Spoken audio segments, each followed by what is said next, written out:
అంటారు. అక్కడ చూస్తే 10,000 స్ట్రక్చర్స్ అని గెజెట్ ఇచ్చింది గవర్నమెంటే. కుడి చేయి ఏం చేస్తుందో ఎడమ చేయికి తెలియదు. డిప్యూటీ సీఎం గారు పేదల మీద చాలా ప్రేమ ఒలకబోశారు. వెలుగుమట్లలో ఇల్లు కూడా వారే కూలగొట్టారు. మరి ఖమ్మం జిల్లాలో మీ కాన్స్టిట్యున్సీలో ఇల్లు కూలగొడితే కూడా మీకు తెలియదు. 3వ రోజు దాకా పత్తాలేరు. అధ్యక్ష, ఇంకొక మాట అధ్యక్ష, చాలా చెప్పారు ఇలా మంత్రి గారు. మాకు విచిత్రంగా అనిపిస్తుంది. మాకు అర్థమైంది ఏమంటే ప్రభుత్వం దగ్గర పైసలు లేవు, ప్రణాళిక లేవు. ఏడీబీ లోన్ ఇవ్వలేదు, ప్రణాళిక లేదు. కేవలం 1,50,000 కోట్ల దోపిడీకి మేము వ్యతిరేకం తప్ప మూసీకి వ్యతిరేకం కాదు. ఈ ప్రభుత్వ వైఖరికి నిరసనగా మేము వాకౌట్ చేస్తా ఉన్నాం అధ్యక్ష.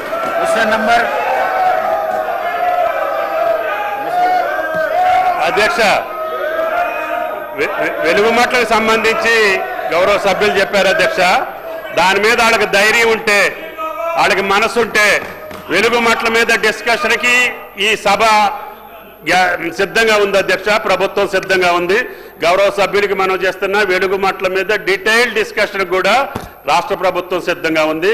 గౌరవ కేటీఆర్ గారు ఆ యొక్క విషయాలన్నీ తెలిస్తే వాళ్ళు సభలో కూర్చోవడానికి కూడా సిగ్గుపడాల్సిన పరిస్థితి వస్తుంది అధ్యక్ష. Question number 1747 legislative minister LA minister గారు. Question number 1747. సార్ అధ్యక్ష, ఈరోజు మరి టీఆర్ఎస్కు సంబంధించిన శాసనసభ్యుల వైఖరి ఏ విధంగా ఉందంటే, ఓ బురద జల్లేసి తుర్చుకో, ప్రజలకు సంబంధించిన సంక్షేమం మాకు అవసరం లేదు, దాని విషయంలో మేము మాట్లాడితే నిజాలు చెప్పలేము, సత్యదూరమైన మాటలు మాట్లాడాల్సి వస్తుందని వారి ఆలోచన, వారి దృక్పథం స్పష్టంగా కనబడేది అధ్యక్ష. ఈరోజు డిప్యూటీ చీఫ్ మినిస్టర్ గారు కానీ, అదేవిధంగా తుమ్మల నాగేశ్వరరావు గారు కానీ స్పష్టంగా మా ప్రభుత్వ వైఖరిని తెలియజేసాం అధ్యక్ష. ఈరోజు పేద ప్రజలకు సంబంధించిన రీహాబిలిటేషన్, రీసెటిల్మెంట్, వారి జీవితాల్లో మార్పు, వారి క్వాలిటీ ఆఫ్ లైఫ్కి సంబంధించిన అంశం విషయంలో తప్పకుండా బాధ్యతాయుతమైన ప్రభుత్వంలో ఉన్నాం. ముఖ్యమంత్రి రేవంత్ రెడ్డి గారు మరి మున్సిపల్ శాఖ బాధ్యతలు కూడా నిర్వహిస్తూ ఉన్న సందర్భాన్ని దృష్టిలో పెట్టుకొని మొత్తము మా పార్టీ, మా ప్రభుత్వం ప్రధానమైన లక్ష్యం మార్పు చూపెడతామన్నాం అధ్యక్ష. తెలంగాణ రాష్ట్రం ఏర్పడ్డ తర్వాత మార్పు లేదు, అదే విధమైన జీవితాలు గడుపుతా ఉన్న తెలంగాణ ప్రజలందరికీ మార్పు చూపెట్టాలనే ఒక లక్ష్యంతో ముందుకు పోతా ఉంటాయంటే అడ్డగోడలు నిర్మాణం చేయాలని ఆలోచన చేస్తున్నారు అధ్యక్ష. ఇప్పటికైనా వైఖరి మార్చుకోండి. ఈరోజు ఈ విధంగా మీరు సత్యదూరమైన మాటలు మాట్లాడి ప్రభుత్వంపై అబండాలేసి, అసలు ప్రాజెక్టు రిపోర్టుకు సంబంధించి నరసింహారెడ్డి గారు ఎండి గారు ఆ రోజు ప్రజెంటేషన్లో ఇది డిపిఆర్ వచ్చిందని స్పష్టంగా చెప్పినారు. అది లైవ్ టెలివిజన్ అధ్యక్ష. దాన్ని కూడా సత్యదూరంగా మాట్లాడటం ఒక సీనియర్ శాసనసభ్యుల సరికాదు. రెండవది అధ్యక్ష, 1,50,000 కోట్ల ఏమని అంటే 1,50,000 కోట్ల అధ్యక్ష. ఈరోజు మేము స్పష్టంగా చెప్తా ఉన్నాము, ఇవాళ కాకుండా రేపు మేము పారదర్శకంగా ముందుకు పోవాలనుకుంటున్నాం. 6,500 నుంచి 7,000 కోట్ల రూపాయల వరకు మొదటి దశకు సంబంధించిన డిపిఆర్ వచ్చిందంటే మళ్ళా 1,50,000 కోట్లు ఒక పర్స్పెక్టివ్ తీసుకుపోవాలన్న ఆలోచన వారు చేసిందని అందరు చేస్తారని అనుకోవటం సరికాదు. రెండవది, ఈరోజు జంట నగరాలకు సంబంధించిన ప్రధానమైన సమస్య అధ్యక్ష. మేము ఓపెన్గా చెప్పాం, డిస్కషన్ చేస్తాము రండి, షార్ట్ డిస్కషన్ చేపడతామని చెప్పామని అధ్యక్ష. అయినా కానీ ఈరోజు షార్ట్ డిస్కషన్ మేము రాం అన్నట్టు వారి వైఖరి కనబడుతుంది. ఈరోజు మూసీ నది ప్రక్షాళనే విషయంలో వారికి చిత్తశుద్ధి లేదు. మూసీ నది ఇరువైపులు ఉంటున్న ప్రజానికానికి, మరి చిట్ట చివర ఉన్న నల్గొండ జిల్లా వాసులందరికీ శుద్ధమైన నీరు కానీ శుద్ధమైన గాలిని అందించడానికి మేము సహకరించము, మా ఆలోచన ఇదే విధంగా ఉంటుందని స్పష్టంగా వారు చెప్పి వారు బయటికి వెళ్ళారు. ఇప్పటికైనా వారిలో మార్పు రావాలని మేము కోరుతా ఉన్నాం మీ ద్వారా.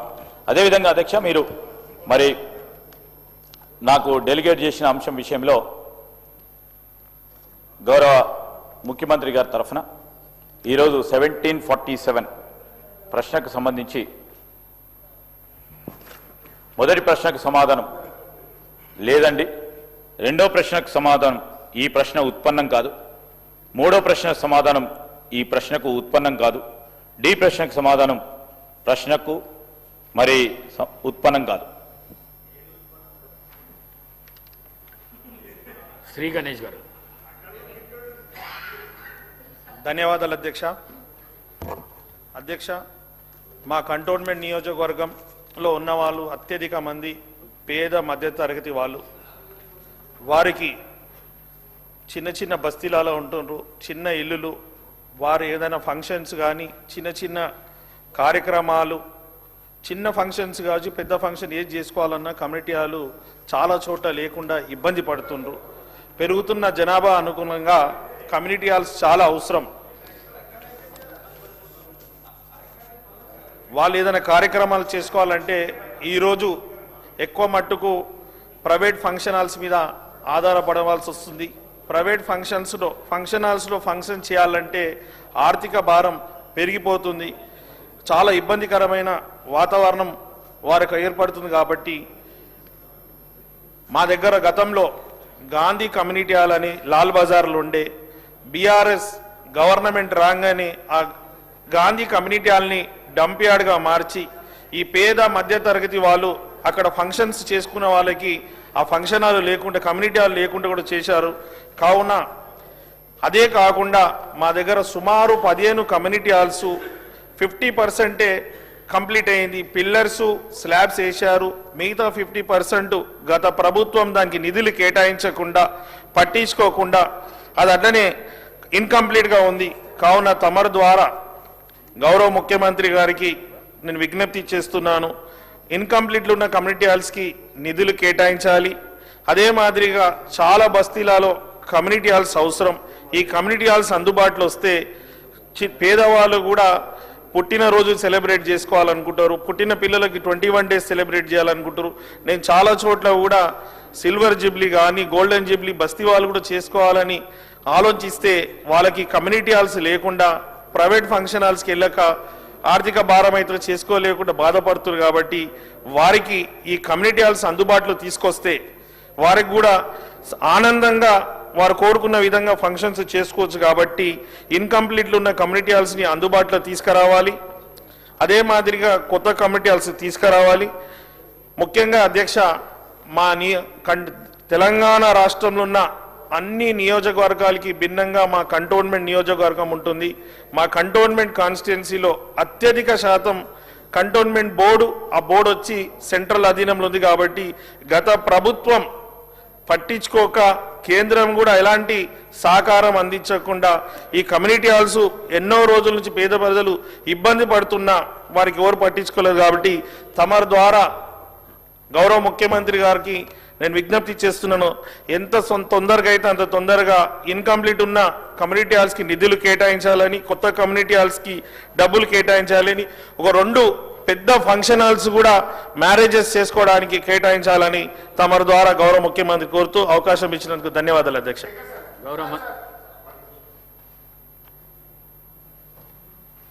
సార్ ఇప్పుడు చిన్న సప్లిమెంటరీ సార్, బిఫోర్ దట్ దీనికంటే ముందు ఒక క్వశ్చన్ ఉంది, మీరు పోస్ట్పోన్మెంట్ అని కూడా చెప్పలేదు. మందుల శామ్యుయల్ గారి క్వశ్చన్ అది ఉన్నది, అంటే మరి మీరు చెప్పాలి కదా సార్. కౌన్సిల్ పోయేడున్నదని తీసుకున్నారు. మీరు ముందు మాకు సభకు చెప్పాలి కదా సార్, మీరు సీరియల్ ఫాలో కాలేదు ఒకటి. ఇంకోటి sir, on the request of the members 2 క్వశ్చన్లు పోస్ట్పోన్ అయినట్టుగా ఇక్కడ ఇచ్చారు. బట్ మెంబర్స్ ఇద్దరు ఇక్కడే ఉన్నారు, ధన్పాల్ సింగ్ గారు ఇక్కడే ఉన్నారు, సాంశివరావు గారు ఇక్కడే ఉన్నారు, సభ్యులు ఇక్కడ ఉన్నారు. సభ్యుల రిక్వెస్ట్ మేరకు క్వశ్చన్ వాయిదా వేసినామంటే ఇది సార్ గౌరవ సభ్యులు వారే అనుమతి వారే ఇవ్వడం జరిగింది. వారు వేదలుచుకోలేదేమో సార్. వారు ఈ రోజు కాదు నెక్స్ట్ దినం వేసుకున్నారు. వారికి సమాచారం పూర్తి స్థాయిలోనూ లేకుంటే ఈ రోజు మేము వేదలుచుకున్నప్పుడు మీకెందుకు ఇబ్బంది?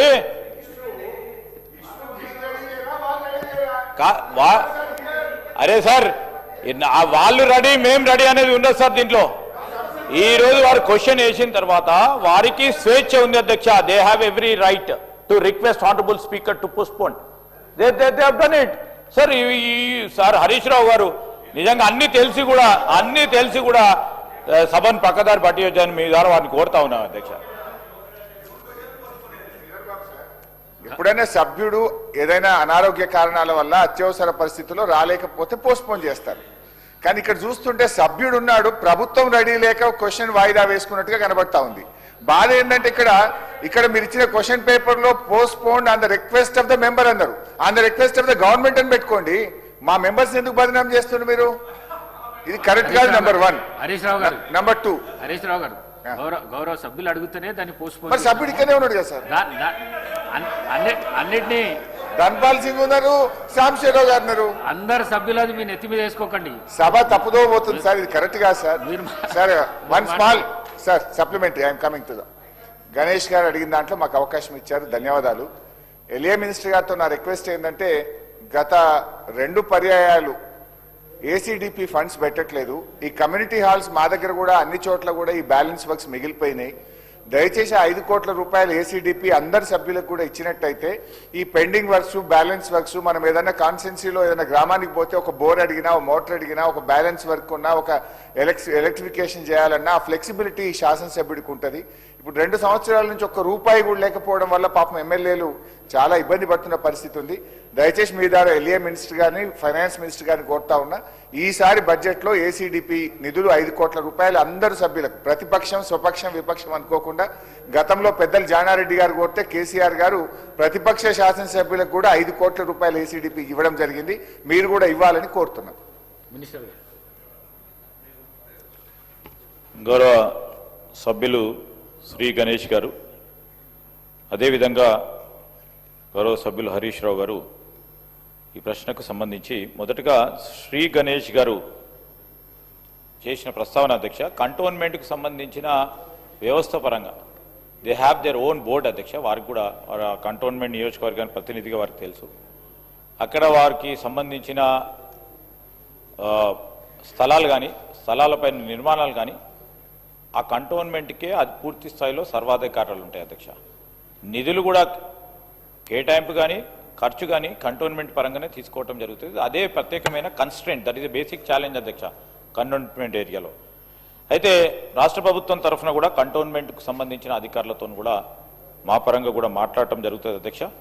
పాజిటివ్గా డెసిషన్ తీసుకోవాలని ప్రభుత్వ పక్షాన కూడా ఈరోజు కేంద్ర ప్రభుత్వానికి సంబంధించిన ఈ కంటోన్మెంట్ వ్యవస్థను కూడా తప్పకుండా మేము కన్విన్స్ చేసే ప్రయత్నం చేస్తామని.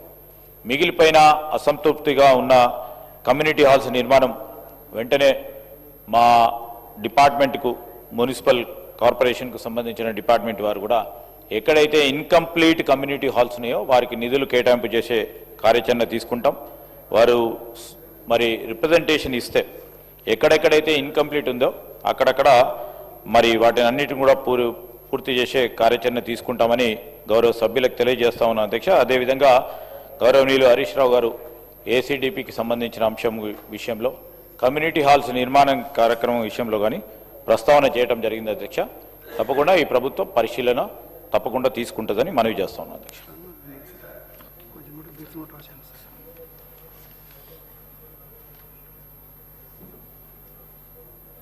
క్వశ్చన్ నంబర్ 1530, గౌరవ హెల్త్ మినిస్టర్.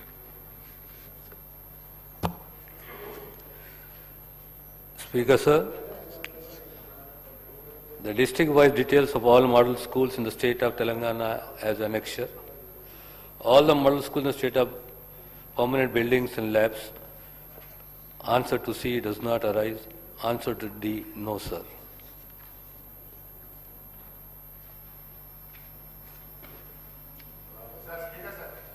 శ్రీ మందుల సామిల్ గారు.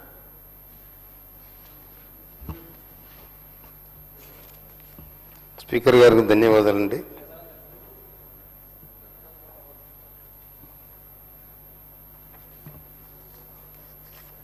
దేశంలో రాజ్యాంగం అమలులోకి వచ్చిన తర్వాత 1952లో మొదటి ఎన్నిక జరిగిన తర్వాత జవహర్లాల్ నెహ్రూ గారు ప్రధానమంత్రి అయి పంచవర్ష ప్రణాళికలు తయారు చేసి అంచెలంచెలుగా ఈ భారతదేశాన్ని ఏ విధంగా ముందుకు నడపాలని ప్లాన్ చేస్తే ఆ ప్లాన్లో భాగంగా 1962లో మాకు హాస్టల్ ఏర్పాటు చేయడం జరిగింది. అదేవిధంగా హాస్టల్లో మేము కూడా చదువుకున్నాం. ఇప్పటికి 75 ఏళ్ళైంది. ఇప్పుడు కూడా మన ప్రభుత్వం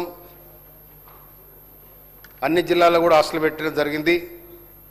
ఈ హాస్టల్లో ఎంతమంది విద్యార్థులు ఉన్నారు, ఎంతమంది గర్ల్స్ ఉన్నారు, ఎంతమంది బాయ్స్ ఉన్నారు, వారికి కూడా ఇవాళ మనం కాస్మెటిక్ ఛార్జెస్, మెస్ ఛార్జీలు పెంచడం, కనుక కొన్ని దిక్కుల కొన్ని ప్రాంతాలలో ప్రైవేటు ప్రైవేట్ బిల్డింగ్లలో కాలేజీస్ నడుస్తూ ఉన్నాయి, హాస్టల్ నడుస్తూ ఉన్నాయి. కనుక ఎక్కడెక్కడ ప్రైవేటు బిల్డింగ్లు నడుస్తూ ఉన్నాయి వాటికి ఏమన్నా శాశ్వత బిల్డింగులు నిర్మాణం చేసే ప్రతిపాదన ప్రభుత్వం దగ్గర ఉందా? అదేవిధంగా మా మోత్కూర్, నా కాన్స్టిట్యున్సీలో ఉండబడిన మోత్కూర్ మండలంలో సర్వే నెంబర్ 391 సర్వే నెంబర్లో 7 ఎకరాల ప్రభుత్వ స్థలం ఉంది. ఆ స్థలంలో గతంలో అక్కడ ఎస్సీ రెసిడెన్సీ స్కూల్ ప్రతిపాదన చేయాలని, నిర్మాణం చేయాలని ప్రతిపాదన చేయడం జరిగింది. కనుక ఆ ప్రతిపాదన ప్రభుత్వం దగ్గర ఏమైనా ఉందా? కనుక దీన్ని గౌరవ మంత్రి గారు మాకు క్లియర్ చేయాలని మనం చేస్తా ఉన్నాను. నేను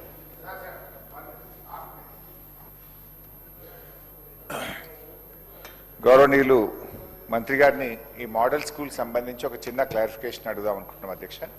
గతంలో యూపీఏ ప్రభుత్వం ఈ మోడల్ స్కూల్స్ను ఏర్పాటు చేసింది. దురదృష్టవశాత్తు తర్వాత వచ్చిన ఎన్డీఏ ప్రభుత్వం ఈ మోడల్ స్కూల్స్ను రద్దు చేయడం జరిగింది. అయితే అప్పుడున్నటువంటి రాష్ట్ర ముఖ్యమంత్రి కేసీఆర్ గారు రద్దు చేసినా సరే మేము వీటిని కొనసాగిస్తామని తెలంగాణ రాష్ట్ర ప్రభుత్వం ఈ మోడల్ స్కూళ్లను కొనసాగించాలని ఆ రోజు నిర్ణయం తీసుకున్నది అధ్యక్ష. అయితే నా యొక్క సూటిగా జస్ట్ హాఫ్ మినిట్లో కంప్లీట్ చేస్తా అధ్యక్ష. 4 ప్రశ్నలు.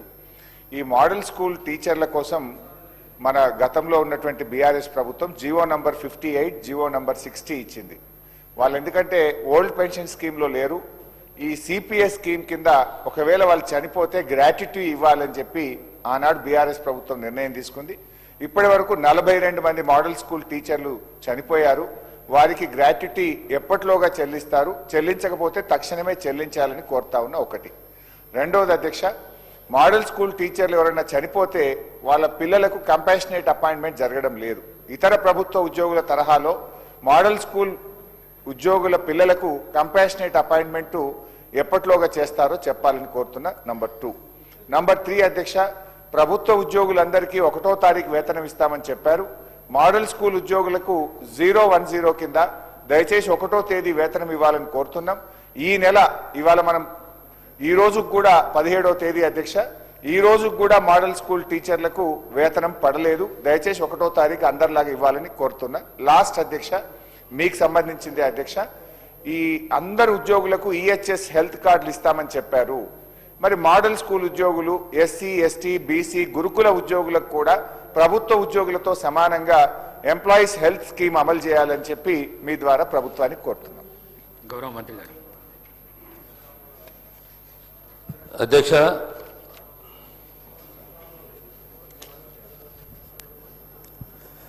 మోడల్ స్కూల్ అంశానికి వస్తే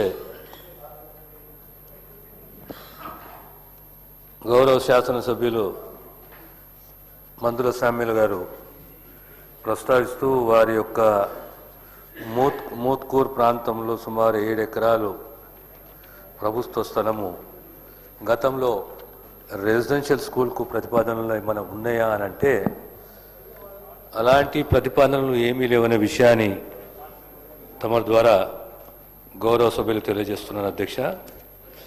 ఈ మోడల్ స్కూల్ అనే కాన్సెప్టు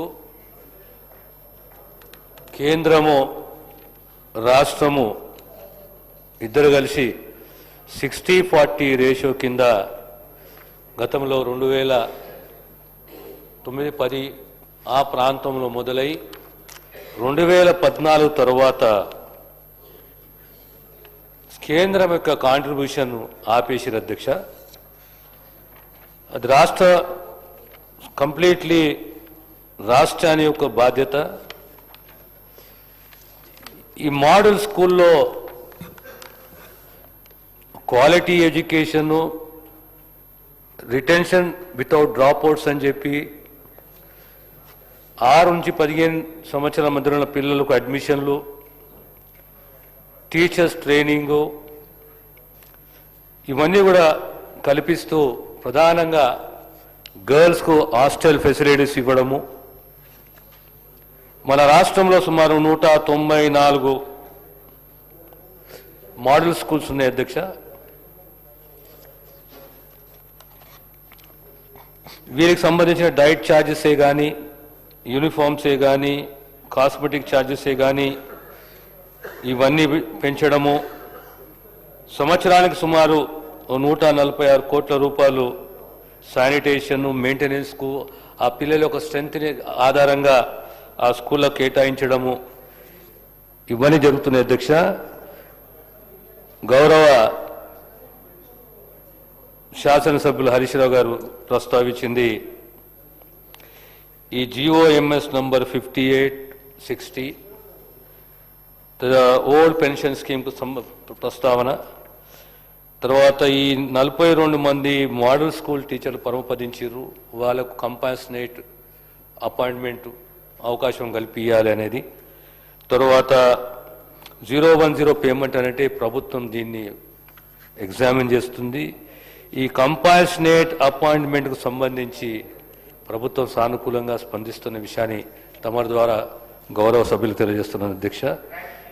గ్రాట్యుటీ తర్వాత మిగతా టీచర్లకు అందరికీ సంబంధించి health card SC, ST, BC వీళ్ళందరికీ సంబంధించి కూడా we'll examine it and will come back and inform the honourable member అని తమ ద్వారా గౌరవ సభ్యులకు తెలియజేస్తున్నాను అధ్యక్ష. క్వశ్చన్ నంబర్ 1902 R&B మినిస్టర్ గారు.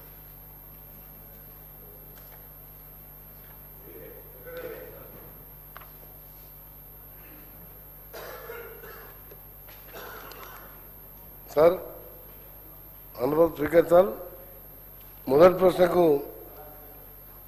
అవునండి, రెండవ ప్రశ్నకు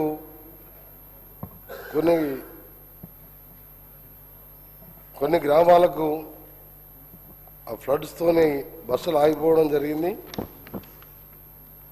సి ప్రశ్నకు FDR స్కీమ్ ద్వారా దాన్ని పూర్తి చేయడం జరిగింది. డి ప్రశ్నకు వరద ఉధృతి వల్ల 4 రోడ్లు దెబ్బతిన్నాయి, దాన్ని వెంటనే సరిచేశాము. రాజేశ్వర రెడ్డి గారు, శ్రీ పల్లా రాజేశ్వర రెడ్డి గారు అది సపోర్ట్ చేస్తలే అంటున్నారు అధ్యక్ష. వారు చెప్పిన సమాచారం మొత్తం కూడా మొదటి ప్రశ్నకు అవునన్నారు, రెండో ప్రశ్నకు అవును ఆపివేయబడ్డాయి అని చెప్పిండ్రు, మూడోది కొన్ని రిపేర్ చేసినాం కంప్లీట్ అయిపోయినాయని చెప్పిండ్రు. అధ్యక్ష, ఈ రోజు వరకు డిసెంబర్ 2023లో గవర్నమెంట్ వచ్చిన దగ్గర నుంచి ఈనాటి వరకు కూడా జనగామ నియోజకవర్గంలో ఉండే ఖరాబైన రోడ్లు కానీ, కొత్త ఆ రోడ్లకు మెయింటెనెన్స్ ఆఫ్ రూరల్ రోడ్స్ కానీ, లేకపోతే construction of rural roads CRR కానీ, పంచాయత్ రోడ్స్ కానీ, R&B రోడ్స్ కానీ, హ్యామ్ రోడ్స్ కానీ, లేక ST దాని మీద వచ్చే ITD దగ్గర రోడ్లు కానీ, ఒక్క తట్టెడు మట్టి కానీ, ఒక మూరెడు రోడ్డు కానీ వేసిన సందర్భం లేదు అధ్యక్ష. మొత్తం బస్సులు 131 గ్రామాలు, నాకు 2 టౌన్లు, 42 వార్డులు ఉంటాయి అధ్యక్ష. మొత్తం బస్సులన్నీ కూడా ప్రతి ఊరికి ఐదర్ బస్సు ఆపడం కానీ, లేకపోతే 2 ట్రిప్పులు ఉంటే 1 ట్రిప్ కావడం, 3 ట్రిప్పులు ఉంటే 2 ట్రిప్పులు కావడం అయిన అధ్యక్ష. కాబట్టి నేను ఊరికి పోతే వాళ్ళు అడిగేది ఏం లేదు, ఒక్క బస్సు వేయించండి, ఉన్న బస్సు పాత బస్సు వేయించండి అని చెప్పేసి అడుగుతున్నారు. ఆ డిపో గారిని, ఉస్నాబాద్ డిపో కానీ, సిద్దిపేట డిపో కానీ, జగదీర్గుట్ట డిపో కానీ, జనగాం డిపో కానీ వాళ్ళని అడిగితే రోడ్డు బాగాలేదు కాబట్టి నేను వేయలేని చెప్పేసి అంటున్నారు. కాబట్టి దయచేసి R&B శాఖ మంత్రి గారు కూడా నేను పోయినప్పుడల్లా తప్పనిసరిగా అంటే రాజేశ్వర్ నీకు ఎందుకు నేను రేపే ఇచ్చేస్తానంటారు. 2 సంవత్సరాలు 3 నెలల్లో సార్ని చాలాసార్లు కలిసినప్పుడు జనగామ నుంచి వెళ్ళి ఉస్నాబాద్ పోయే పెద్ద రోడ్లో బ్రిడ్జి ఖరాబ్ అయితే సార్ 90 లక్షల రూపాయలు ఇవ్వండి, ఆ తర్వాత దాన్ని ఉన్నట్లయితే రిపేర్ ఇద్దని చెప్పేసానంటే నేను ఇచ్చినా అని చెప్పి వీరంటారు. అందరి 4 మంత్రులకు కూడా నేను రిక్వెస్ట్ చేసిన, ఇప్పుడు 2.5 సంవత్సరాల తర్వాత దానికోసం ఆందోళన చేస్తే 5 యువకులు జైలుకు పోతే ఇవాళ 90 లక్షల రూపాయలు ఇస్తే ఆ రోడ్డు ఇవాళ రిపేర్కు వచ్చింది. అదేవిధంగా జనగామలోనే చీటకోడూరు కూడా ఇవాళ మొత్తం కూడా ఖరాబ్ అయ్యి మొత్తం చీటకోడూరు గ్రామానికి పోవడానికి ఇవాళ బంద్ అయిపోయింది. దానికి ₹1 ఇవ్వలే. వారు కూడా ఎంఆర్ఆర్ కింద 4 రోడ్లు శాంక్షన్ ఇచ్చారు. ఆ ఎంఆర్ఆర్ మెయింటెనెన్స్ రోడ్స్ కింద అవి ఇంతవరకు మొదలే కాలేదు అధ్యక్ష. అది బండనాగారం నుంచి వెళ్ళి కట్కూరు రోడ్డు, అదేవిధంగా సుందరయ్య నగర్ నుంచి వెళ్ళి జనగామ రోడ్డు, అదేవిధంగా లద్నూరు నుంచి వెళ్ళి వంగపల్లి రోడ్డు 13 కోట్లతో శాంక్షన్ చేసిన 2 సంవత్సరాలు అయింది, ఇంతవరకు కూడా దాన్ని మొదలు పెట్టలేదు అధ్యక్ష. అదేవిధంగా హ్యామ్ కింద 3 రోడ్లు శాంక్షన్ చేసిండ్రు. ముత్యాల దగ్గర నుంచి వెళ్ళి వడ్లకొండ, చేర్యాల నుంచి వెళ్ళి నాగపురి, రేబర్త్ నుంచి వెళ్ళి కొండాపూర్, ఈ 3 రోడ్లు కూడా ఇంతవరకు కూడా టెండర్ ప్రాసెస్ కూడా మొదలు పెట్టలేదు అధ్యక్ష. అంటే ఆర్ఎన్బి రోడ్లు ఎంఆర్ఆర్ కానీ సిఆర్ఆర్ కానీ శాంక్షన్ అయింది ఒక్క కూడా ఇంతవరకు 2.5 సంవత్సరాలు కాలే. అదేవిధంగా పంచాయతీరాజ్లో కూడా దరిదాపుగా 18 రోడ్లు శాంక్షన్ ఇచ్చింది అధ్యక్ష. 2 సంవత్సరాలు 3 నెలల్లో 18 రోడ్లు శాంక్షన్ ఇచ్చిండ్రు. 18 రోడ్లలో 18 రోడ్లు ఇంతవరకు 1 మీటర్ రోడ్డు కానీ లేకపోతే ఒక టెండర్ కూడా ఇంతవరకు కాలేదు అధ్యక్ష. అంతేకాదు చివరికి ఏంటంటే సిద్దిపేట దుద్దెడ నుండి జనగామ రోడ్డు హైవే, ఆ హైవే కంప్లీట్ కావడానికి కూడా అనేక సార్లు హైవే వాళ్ళని ప్రతి వారం కూడా మాట్లాడుతుంటాం. మొన్న సమ్మక్క సారక్క జాతర అప్పుడు కూడా మా దగ్గర ఫస్ట్ వేములవాడకు వస్తారు భక్తులు అందరు, తర్వాత కుమరవెల్లి మల్లన్నకు వస్తారు, 3వది ఆయనవోలు పోతారు, 4వది మేడారం పోతారు. సరే ఈ రోడ్డు మీద రోజు వేల వాహనాలు పోతున్నాయని చెప్పేసి అంటే కూడా ఇవాళ చేస్తా రేపు చేస్తానని చెప్పేసి ఇవాళ చేర్యాల పట్టణంలో రోడ్డు కంప్లీట్ కాలే. బచ్చన్నపేట దగ్గర 2 కిలోమీటర్ల రోడ్డు ఇప్పటికి కూడా మొత్తం కూడా రాళ్ళు రప్పలు మొత్తం కూడా ఇవాళ రోజు అక్కడున్న అందరు స్ట్రైక్ చేస్తున్నారు. జనగామ ఆనుకొని ఉన్న చంపక హిల్స్ దగ్గర కూడా ఇవాళ మనిషి పోతే ఇంకో మనిషి వెహికల్ పోతే ఇంకో వెహికల్ పోయే అవకాశం లేదు, మొత్తం దుమ్ము. అదేవిధంగా కల్వర్ట్స్ కట్టిన అధ్యక్ష, కల్వర్ట్స్ ఏమో సీసీతోనే వేస్తారు, మిగతా రోడ్లేమో ఈ యొక్క తార్తోనే వేస్తారు. ఎక్కడైతే ఆ 2 కలిసే దగ్గర జాయింట్లు ఉండి ప్రతిరోజు ఒక మోటార్ సైకిల్ కానీ కారు కానీ పడిపోతారు అధ్యక్ష. ప్రతి ఆ రోడ్డు మీద మొత్తం కూడా హైవే మీద దుద్దేడ నుండి జనగామ హైవేలో రోడ్డు మీద, అది కూడా ఆర్ఎండ్బి మినిస్టర్ గారి దృష్టిలోనే ఉంటుంది, వారి ఉంటుంది.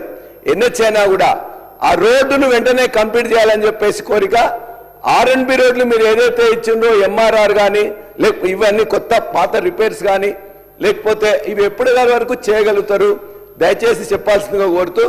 అనేక బస్సులు అధ్యక్ష, మొత్తం మీద ఇంకొక చిన్న ఇక్కడ ఇష్యూ అధ్యక్ష, మా దగ్గర నాగిరెడ్డిపల్లి అనే విలేజ్ ఉంటుంది. ఆ విలేజ్ వాళ్ళు కొన్నె గ్రామం పోయి చదువుకునే వాళ్ళు. ఆ కొన్నె గ్రామం నాగిరెడ్డిపల్లి మాత్రం జనగాం జిల్లాలో వస్తుంది. వాళ్ళు ఇప్పుడు బస్సు లేకపోవడం వల్ల ఏం చేయాల్సి ఉంది, పక్కన చుంచనకోట గ్రామం పోవాల్సి వస్తుంది. చుంచనకోట గ్రామం సిద్దిపేటలో వస్తుంది. ఇక్కడికి ఏమవుతారు, అసలు నాన్ లోకల్గా వస్తున్నారు. అది సిద్దిపేట, ఇది జనగామ. రోజు అందులో పోయి చదువుకునేసరికి అక్కడ ఇబ్బంది వస్తూ ఉన్నది. అట్లానే బచ్చనేపేట చుట్టుపక్కల ఉన్న వాళ్ళందరూ కూడా యాదగిరిగుట్ట ద్వారా హైదరాబాద్ పోతారు. ఆ బస్సులు కూడా బంద్ చేసిన అధ్యక్ష. బీర్లా ఇళ్ళకి తెలుసు, మొత్తం కూడా బొందుగుల దగ్గర నుంచి అట్లా వచ్చేస్తారు, మొత్తం కూడా రోడ్లను బంద్ చేసిన అధ్యక్ష. అదేవిధంగా గజ్వేలు, బచ్చన్నపేట గజ్వేల్ ద్వారా హైదరాబాద్కి చాలా దగ్గర రూట్ ప్రమాణంగా ఉంటుంది. ఆ రోడ్లు కూడా మొత్తం కూడా బంద్ చేసిన, ఆ రూట్ కూడా బంద్ చేసిన అధ్యక్ష. అదేవిధంగా మద్దూరు కానీ, ధర్మారం కానీ, సలాక్పూర్ కానీ, ముత్యాల కానీ అన్ని గ్రామాల్లో, నాగపూర్ కానీ అన్ని గ్రామాల్లో ఉండే బస్సులు మొత్తం కూడా ఇవాళ మొత్తం సగానికి సగం బస్సులు బంద్ అయినాయి. విద్యార్థులకు ఇబ్బంది, ఉద్యోగస్తులకు ఇబ్బంది, రైతులకు ఇబ్బంది. దయచేసి వారిని రిపేర్ చేయండి, తొందరగా కొత్త శాంక్షన్ చేసిన వారిని టెండర్ పట్టించండి, హైవేని తొందరగా బాగు చేయించాలని చెప్పి, బస్సులను పునరుద్ధరించాలని చెప్పేసి మీ ద్వారా మంత్రి గారిని కోరుతున్నాను. హరీష్ రావు గారు. థ్యాంక్ యూ అధ్యక్ష. ఐ టేక్ ఓన్లీ 1 minute నా కాన్స్టిట్యున్సీకి సంబంధించి వేరే ఏం అడిగాను అధ్యక్ష. గౌరవనీయులు వెంకన్న కొద్దిగా వినేజరా, గౌరవనీయులు వెంకటరెడ్డి గారికి నేను ఒక 4-5 ఉత్తరాలు రాశాను సార్ నా కాన్స్టిట్యున్సీకి సంబంధించి. నా బాధ ఏంటంటే సార్, ఇప్పుడు మా సిద్దిపేట జిల్లాలో డిప్టీ పోస్ట్ ఖాళీ 2 ఏళ్ల నుంచి, ఈఆర్ఎన్బి ఖాళీ, ఏఈ పోస్ట్ ఖాళీ, ఏఈ లేడు, డిప్టీ లేడు, ఈఈ లేడు, 2 ఏళ్ల నుంచి 10 ఉత్తరాలు రాసిన. అది ఏమి దయచేసి ఆ పోస్టులు ఫిలప్ చేయాలనేది మొదటి రిక్వెస్ట్. రెండోది అధ్యక్ష, సరే ఈ గవర్నమెంట్ వచ్చినాక ఒక్క రోడ్ కూడా నాకు శాంక్షన్ ఇవ్వలేదు, పర్వాలేదు. కానీ గతంలో మంజూరైన రోడ్లు అర్ధాంతరంగా ఆగిపోయి మోచేతులోతు గుంతలతో ప్రజలు చాలా ఇబ్బంది పడుతున్నారు, యాక్సిడెంట్లు అవుతున్నారు.